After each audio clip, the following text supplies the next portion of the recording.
Well, Doom 2016 is no longer my fourth favorite Doom game. Doom 2 is the first retail release of the franchise. Previously, Doom was a mail-order game, and the Ultimate Doom was released after Doom 2. Doom 2 tells the story of the Spider Mastermind's minions being sent to cause not just havoc on Mars and the UAC, but also hell on Earth. Oh, he said the thing! Doom 2 is not broken up into episodes. It's a single 30-level campaign with no breaks or intermissions, though there are text crawls between certain sets of levels to break up the pace a little bit. Doom 2 opens strong, back in tight, winding areas reminiscent of the UAC, fighting grunts and imps, but then you get outside and you're playing levels like downtown and suburbs, and this isn't good. Doom 2's middle is just full of these massive open levels where you're getting pinned from all sides by fireballs and shotguns, and many of the engine's limitations start to really shine through. You can't place a floor above a ceiling, so levels can't, loop around themselves going up or down, so things like homes and businesses just don't feel good or right. And the game reuses so many art assets from Doom 1 with next to no new additions, and it just makes the whole experience feel drab and gross and not good. That's not good level design. And because the level design is almost everything with these types of games, the game doesn't feel that good. I mean, to be fair, most people don't remember Doom 2 for Doom 2. Rather, Doom 2 gets remembered for its vast array of mods, and Doom 2 on Steam comes with a massive pack of master levels. 21 original levels on offer, and then there's also Maximum Doom, which was a follow-up to master levels, that contained 3,000 more to play in almost 2,000 different WAD files. And a lot of that success comes from the new toys on offer. Doom 2 introduces only one new weapon, the Super Shotgun, but it really does fill a niche that the other weapons in the game lacked. It's an alternative to the rocket launcher, weirdly enough. It offers very short range when compared to even just the original shotgun, and it's a slower reloader to boot, and it eats up 2 shells instead of just 1. But it really puts the hurt on enemies without any risk of self-damage. It's a good way to take out tough, beefy enemies without having to, switch around a whole bunch and risk blowing yourself up. There's a reason the Super Shotgun's become a staple of the series, and it definitely earned its reputation. This is one slick gun. The new enemies on offer are relatively decent too. The Heavy Machine Gunner is a nice chain gun wielding counterpart to the Zombie Men and the Shotgun Grunts from the original. The Hell Knight spices up levels with a sort of mid-grade between the Possessed Grunts and the Imps and the higher powered Barons of Hell. The Revenant is somewhat fragile but downright scary, firing homing missiles. The Mancubus is tanky and slow and just shoots you with so many projectiles.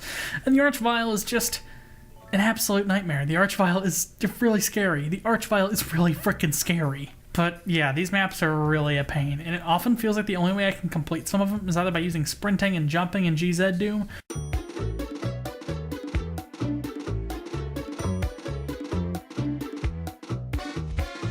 or by blasting myself in the face with my own rocket, which is risky as all get out.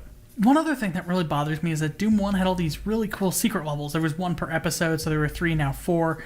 But here, only map 18 has a secret level, and the second secret map, map 32, is hidden within that secret level. You figure that one out. It's just really disappointing, as some of the secret maps in Ultimate Doom were some of my favorite levels in Ultimate Doom.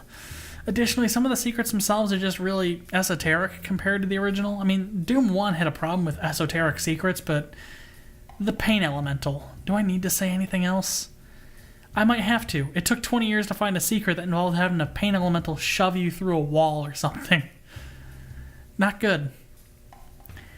But my biggest gripe with Doom 2 is, weirdly enough, the Icon of Sin.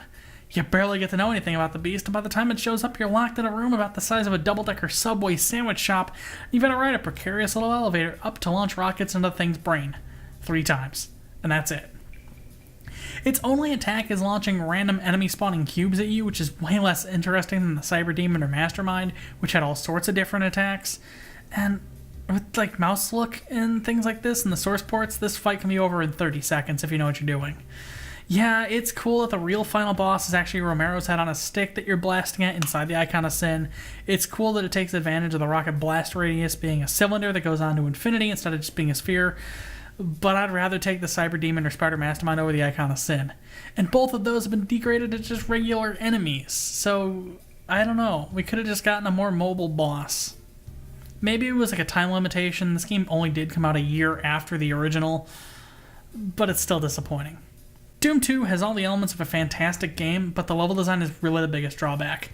It's ambitious, but it just kind of falls over itself in the end, which is a shame. But it really does make it clear that Quake was the company's next step. It solves all the problems I have with Doom 2. Doom 2 is a fantastic playground for modders, and there's literal thousands of WADs with way better level designs. So I definitely recommend Doom 2 still, but maybe play it with like a source port and don't get too attached to the levels. Find a WAD. If you're looking for one, might I suggest Going Down. It's tough as nails, but it's a lot of fun, super quirky, and it's got this manic, crazy soundtrack like only Syriac Harris could deliver. Doom 2 is available. Are we really doing this again? No. Doom 2 is available everywhere, all the time, always and forever. If you're getting it on Steam, it's $5, and I believe it comes with master levels too. So there's another 20-something levels. Yay. If you like this video and you'd like to see more, I'd recommend subscribing. Patreon and social media links are in the description.